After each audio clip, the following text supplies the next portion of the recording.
আচ্ছা আচ্ছা, বুঝতে পেরেছি। হেলদি আইসক্রিম চাই, তাই তো? কি, তাও আবার সুগার ফ্রি? ঠিক আছে, চলো দেখা যাক চেষ্টা করে।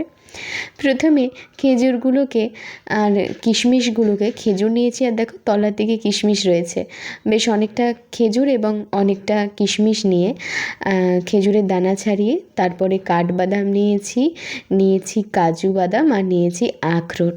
তোমাদের কাছে যে বাদামগুলো আছে সেগুলোই নিতে পারো, আমার কাছে ড্রাই ফ্রুট হিসেবে এগুলোই ছিল।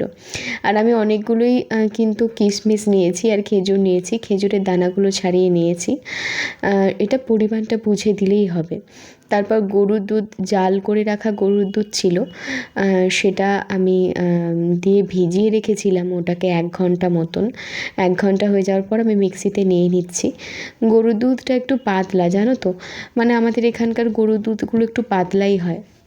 তারপর এটাকে আরেকটু ক্রিমি করার জন্য আমি এখানে 3টে ছোট ছোট কলা নিয়েছি। আমার কাছে বড় কলা ছিল না, তোমাদের কাছে বড় কলা থাকলে একটাই দেবে। এখানে ছোট কলা নিয়েছি। আর চকলেটি ফ্লেভার দেওয়ার জন্য আমি এখানে কোকো পাউডার নিয়েছি। তারপরে আমি এখানে কিছুটা আমুল স্প্রে গুঁড়ো দুধ দিচ্ছি, তোমরা চাইলে এটা স্কিপ করতে পারো।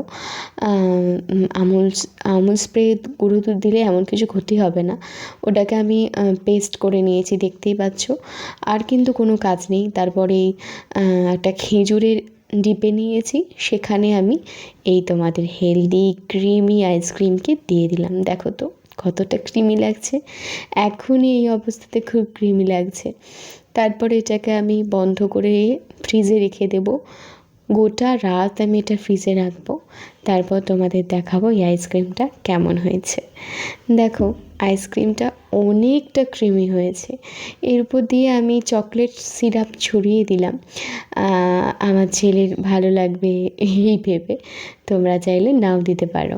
আমি এখানে চকো চিপস দিলাম, আরও একটু মজাদার লাগবে খেতে, সেই কারণে তোমরাও দিতে পারো।